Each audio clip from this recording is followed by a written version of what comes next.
আকস্মিক বন্যায় বিপর্যস্ত ইন্দোনেশিয়া। দেশটির দুটি প্রদেশে ভয়াবহ বন্যায় এখনো পর্যন্ত অন্তত ১৪ জনের মৃত্যু হয়েছে। এছাড়া নিখোঁজদের উদ্ধারে অভিযান অব্যাহত রয়েছে বলে জানিয়েছেন দেশটির দুর্যোগ ব্যবস্থাপনা কর্মকর্তারা।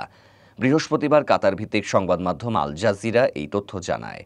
প্রতিবেদনে বলা হয়, সোমবার শুরু হওয়া প্রবল বর্ষণে পর্যটন দ্বীপ বালি এবং ইস্ট নুসা তেঙ্গারা প্রদেশে বন্যা ও ভূমিধসের সৃষ্টি হয়।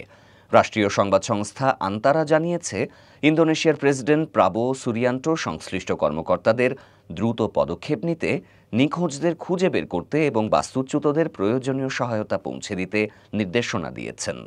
জাতীয় দুর্যোগ ব্যবস্থাপনা সংস্থা বিএনপিবি জানিয়েছে, নিখোঁজদের সন্ধান ও ধ্বংসাবশেষ অপসারণের কাজে বিভিন্ন সংস্থার ৪০০ থেকে ৬০০ কর্মী মোতায়েন রয়েছে। সংস্থাটির মুখপাত্র আব্দুল মুহারি বলেন, টানা বৃষ্টির কারণে নদীগুলো উপচে পড়ে বালির ৯টি শহর ও জেলায় প্রবল বন্যা দেখা দিয়েছে। পাহাড়ি জনপদে কাদা, পাথর ও গাছ ভেসে এসে জনপদ প্লাবিত করেছে। নদীর পানি বেড়ে অন্তত ১২০টি এলাকা পানিতে ডুবে যায়। বিভিন্ন স্থানে একাধিক ভূমিধসও ঘটে। তিনি জানান, মৃতের সংখ্যা প্রাথমিকভাবে ৯ ছিল, পরে তা বেড়ে ১৪তে দাঁড়িয়েছে। সবচেয়ে বেশি মৃত্যু হয়েছে বালিতে, যাদের অধিকাংশই নদীর পানির স্রোতে ভেসে গেছে। এখন অন্তত ২ জন নিখোঁজ। আব্দুল মুহারি আরও জানান, ৫ শতাধিক মানুষকে নিরাপদ আশ্রয়ে সরিয়ে নেওয়া হয়েছে এবং তাদের স্কুল ও মসজিদে আশ্রয় দেওয়া হয়েছে। এরই মধ্যে বালির রাজধানী দেনপাসারের মেয়র ই গুস্তি নগুরা জয়া নাগারা এই দুর্যোগ মোকাবিলায় জরুরি অবস্থা ঘোষণা করেছেন।